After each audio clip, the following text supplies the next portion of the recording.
Frank Lovejoy on the Hallmark Hall of Fame.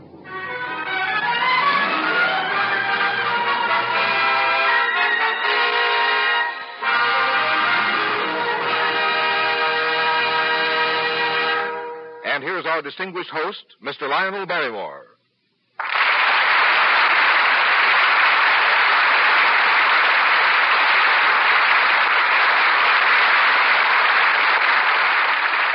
Good evening, ladies and gentlemen, and welcome to the Hallmark Hall of Fame. We bring you a true story, not from the life of one man, but from the lives of four men whose act of faith and bravery has already become a legend in our times. Our star is Frank Lovejoy. We present a brief span in the lives of Reverend George Lansing Fox, Rabbi Alexander David Good, Reverend Clark Poling, and Father John Washington, four men of God. Though you may not remember their names, their deed has been etched on the stones of history. These are four chaplains who went down at sea aboard the United States ship Dorchester. And this is the story of how they died.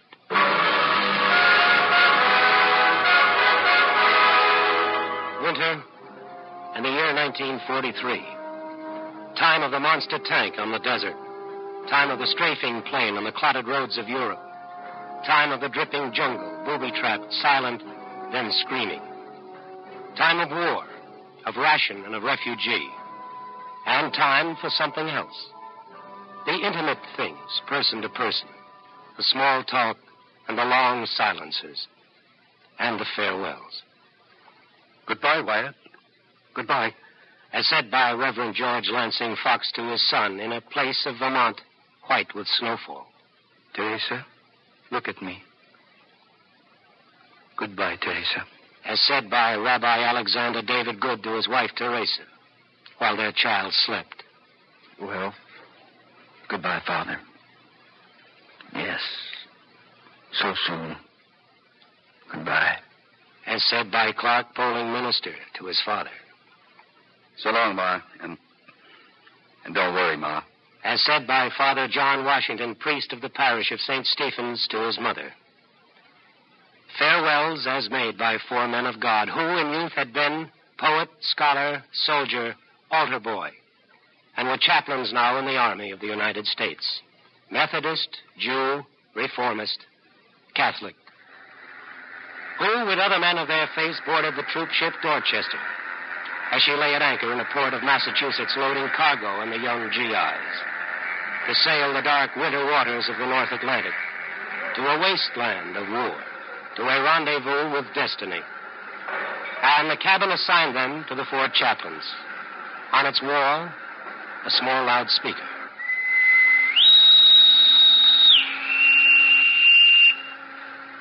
Now hear this. All hands will wear life jackets at all times, asleep and awake. All hands will wear life jackets at all times. Reverend, would you mind... Rabbi, may I say something first? Of course. Since this small cubicle of ship has been assigned to us, to the four of us, and since it is here we will live together for a time and share its smallness, the four of us, let us then what, Reverend? Let us then not crowd it more or stifle it more with the formalities of nomenclature. Let it not be Reverend this and Rabbi that or Doctor this and Father that, just by our first names. Agreed? Agreed. Good idea. I therefore now pronounce this cabin to be off limits to protocol, where formalities cannot enter. I am George Fox. Alex Good. Clark Poling. And this is Father... John Washington. How do you meet you?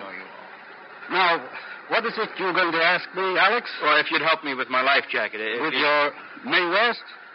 What? This thing you wanted me to help you with, it's called the May West. Oh. I'll help you with it. Here, give it to me. Now, this strap buckles through here, I believe. Oh, yes? No, perhaps through here. George. Yes? You were in the other war, weren't you? In the First World War? Yeah. In the ambulance corps? Yes. Now, there. these things are quite simple, really. And you're the only one of us who really knows what war can be like. Boys, the young men who are on the Dorchester with us, they don't know of war either, as you don't, Alex, or John, or Clark. But you are young men also, and for a time lived with peace. And this knowledge of peace is greater than my knowledge. They're hauling anchor. We're about to sail. I think I'll go up on deck, talk to the boys, see if they need anything, or... Well, wait, I'll go up with you, George. So at 0600, the Dorchester cast off her lines and headed out to sea. She was slow-footed and moved awkwardly and exhibited immediately a slowness to the rudder. At Point Option, she rendezvoused with the others, and the Dorchester became the seventh and last ship of a small convoy. North now, and the sea was ugly. North, and the sea was squall and fitful storm. Ice and the loud slap of encrusted lines against the booms and the king posts. Newfoundland, and north again. North, and then northeast. And then a thing happened. Somewhere the laughter of the GIs and the crew. Somewhere in the sea it gentled. 1,000 miles from anywhere, the songs became more infrequent. The word was fear. Not me. I'm not afraid. Corporal Sidney Paterka, formerly of Scranton, Pennsylvania. Shipboard scene, gray day. His conversation at the rail with George Lansing Fox. Not me, Padre. Well, I'll tell you how it is if you want to hear. yes. Yes, I want to. I ask myself, what is there to be afraid of? Being here now in the middle of the Atlantic Ocean, going to fight a war. What's to scare you, I ask myself. And the answer? Dying. And that's what's to frighten you. Getting blown up in this freezing ocean. Look, Padre. Yes? I'm never going to die. I've tried to think about it, and I can't. I just can't make the picture. Know what I mean? Yes, I do. Padre, Yes? what about you? What do you mean? Here, now. You mean, am I frightened? Yeah. There's a feeling, Corporal, intimate and uncomfortable. And I take the Bible and I read. And soon the feeling is gone. Bible. Yes, I don't mean to be disrespectful. it's all right. But what do you find in the Bible that makes you not scared? Words of hope, Corporal, and salvation. Yeah. You want to listen to something? You want to hear a story? Yes. Once upon a time, there was a big explosion, and Sidney's father was down in the mine, him and some others. And they couldn't get to them. Sidney's mother stood outside of the mine. She read the Bible. She told Sidney what to say from the Bible. When they brought up Sidney's father... It was God's will, Corporal. It was. Yeah, see it, Padre.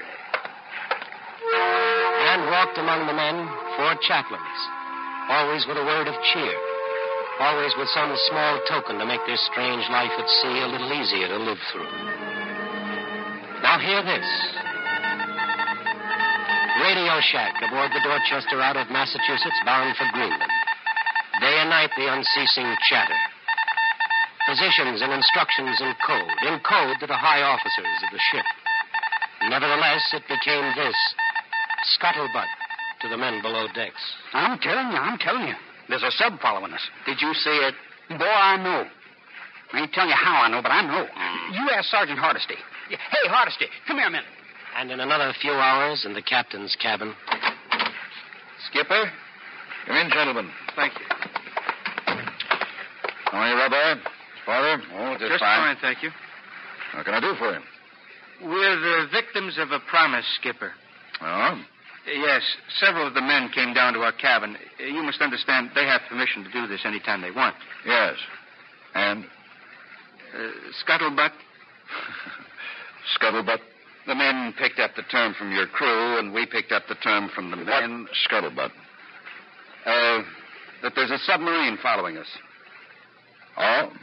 We've been coerced into coming up here and asking you, Skipper. It is very difficult to refuse the request of young men who are deeply concerned. Of course it is. The rumor is that the sub's been following us since we pulled out of harbor in Greenland. Before that, the sub picked us up near Cape Farewell and has been with us since. When we made port, it submerged, waited outside, picked us up again, and is following us again. Well, Skipper, I'm sorry, Father. I didn't mean to be terse about it. I'm just not supposed to show concern, that's all. We've signaled for help, an air screen, patrol bombers for escort, and we're waiting. well, that's what we wanted to know, Skipper. We'll wait. And the next day was, for a brief span, a pleasant one. An hour's worth of thin sunshine. And yet there was a warmth to it, and it lay against a cheek here and there and produced a smile here and there. Father Washington was on the bridge with the skipper.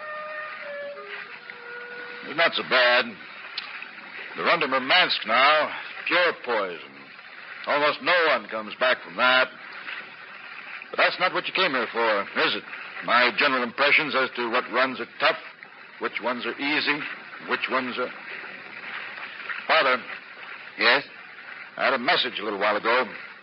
About the submarine? Well, about the aid I requested. That's what I mean, about the... The message said that the planes are on duty elsewhere. It was impossible to send any at this time. I thought I'd tell you so that you know our coordinates, Father. I don't mean longitude and latitude. I mean where we are. With relation to God. Yes. And there's no possibility of aid. None. Thank you.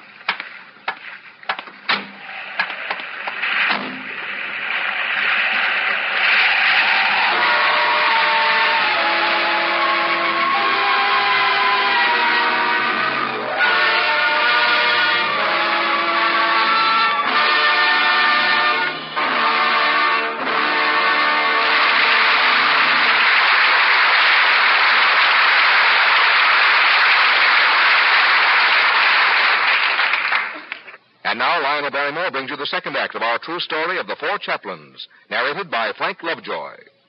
The year was 1943. In the North Atlantic, the German submarines were winning the war. Traveling in wolf packs, they were devouring Allied ships almost faster than they could be built. And so tankers became transports, and transports became aircraft carriers, and freighters became troop ships. And one of these vessels, a merchantman in civilian life, had lately been commissioned the United States ship Dorchester. Her name was the Dorchester, and she wasn't very much. Old, small, and slow. Workhorse of the sea, and whatever dignity there is in that. And this about her. Last troop ship of a small convoy, and speed of convoy determined by her slow pumping motors. Throbbing in lonely reaches of the sea and taking men to war. Submarine bait, and the protective planes on duty elsewhere. No possibility of aid. Known to the captain and to the wireless operator and to Father John Washington. Not known to the men.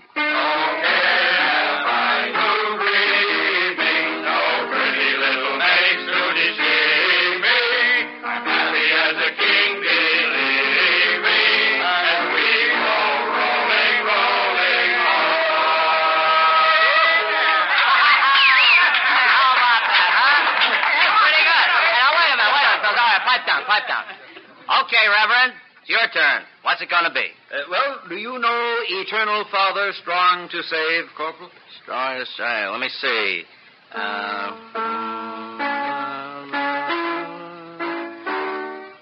Yeah, sure. Okay. You ready?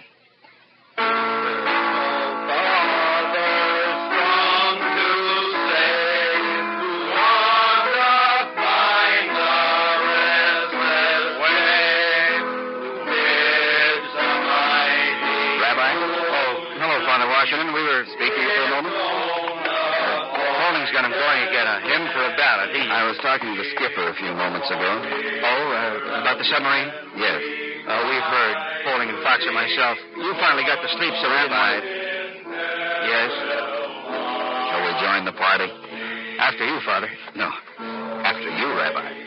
Father. Yes, Rabbi. This has the beginnings of a very bad joke. Shall we go together? Together.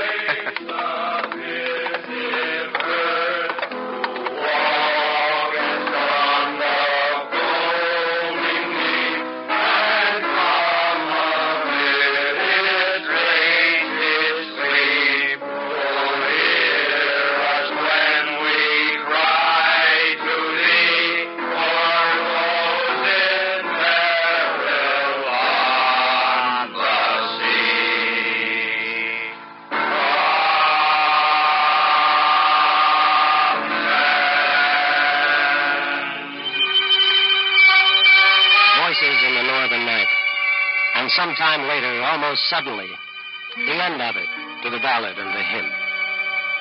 The soldiers departing from comradeship and going below decks to their bunks to solitude. For it was sensed there was something brooding. Men lay in their bunks fully clothed and in life preservers and whispered dear names. Shape of a corner of a war, which was also this. Yes? Oh, hello, Corporal. Can I speak to you, Padre? Of course. Come on in. Sit down. Oh, thanks. I have some coffee here if you... No, thanks, Padre. You certainly can play the piano, Corporal. Where did you learn all those I songs? knocked around Scranton a lot, Padre. Picked up how to do things. You know, life of the party, things like that. You play very well. Yeah, they tell me I got the touch. Listen. Yes? That little talk we had. You remember we had a little talk before? Just you and me? Yes. That was a long time ago.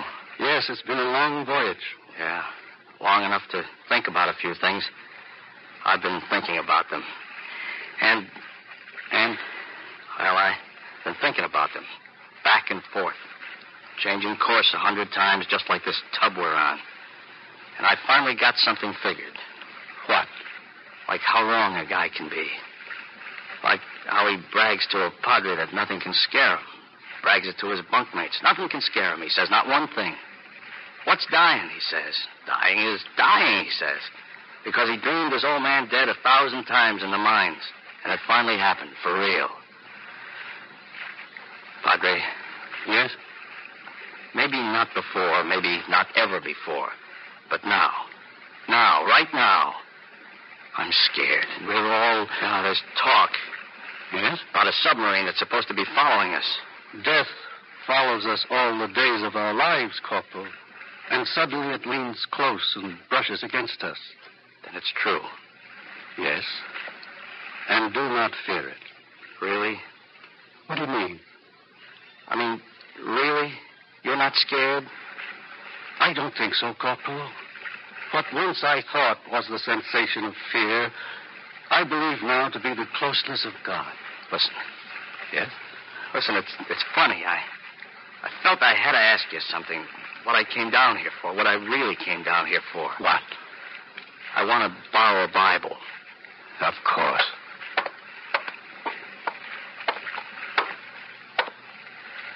Here. Thanks. Corporal. Yes?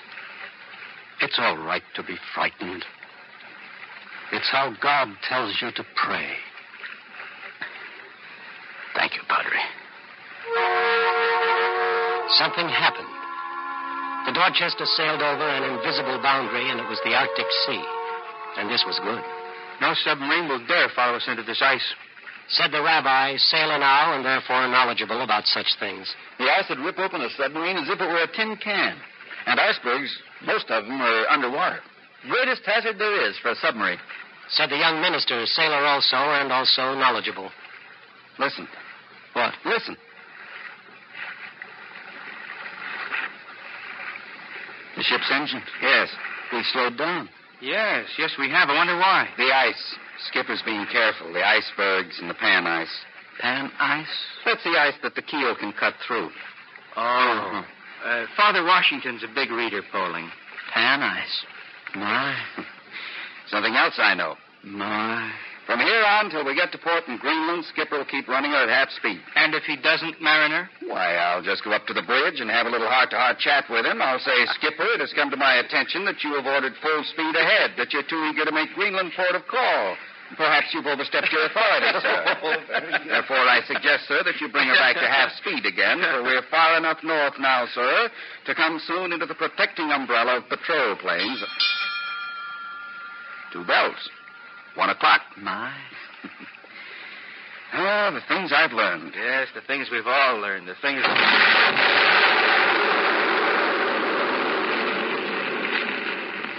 The German submarine skipper had caught the Dorchester fair on his periscope's crossed hairs. The torpedo, running swift and true, ripped the ship open and exploded in the engine. And in a moment, the boilers went up.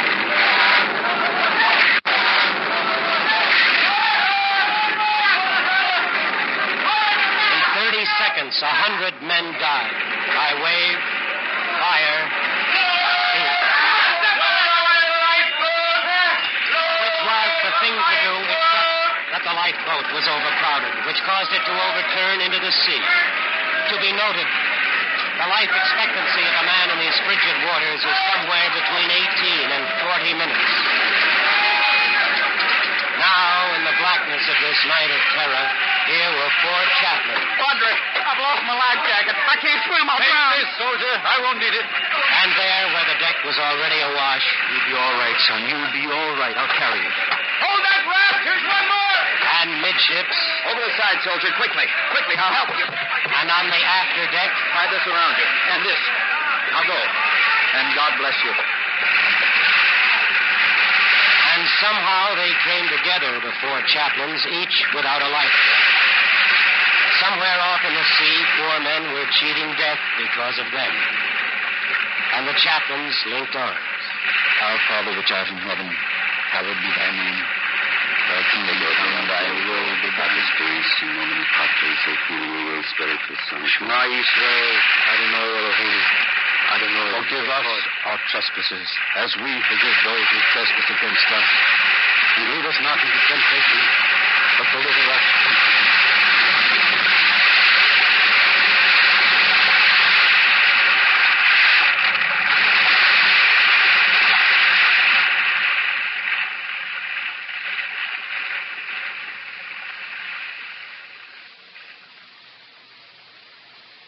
Greater love hath no man than this, that a man lay down his life for his friends.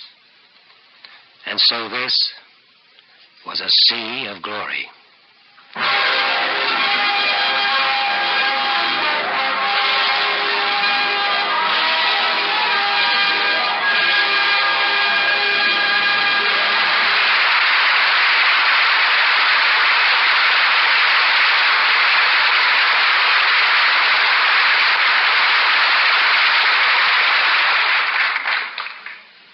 I can't think of a more fitting honor to the memory of our gallant fighting men and women than tonight's story on the Hallmark Hall of Fame. And while we honor the memory of those who have gone, let us not forget the ones who are now serving.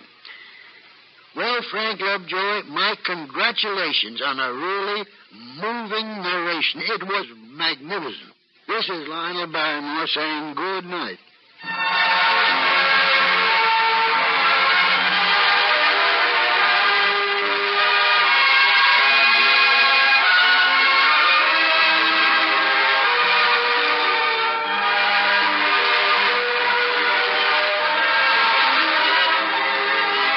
Our producer-director is William Froug. Our transcribed script tonight by Morton Fine and David Friedkin was based on the book Sea of Glory by Francis Duquesne Thornton. Featured in our cast were Herb Butterfield, Jack Crucian, Polly Bear, Vic Perrin, John Daner, Barney Phillips, Jerry Hausner, and Sam Edwards.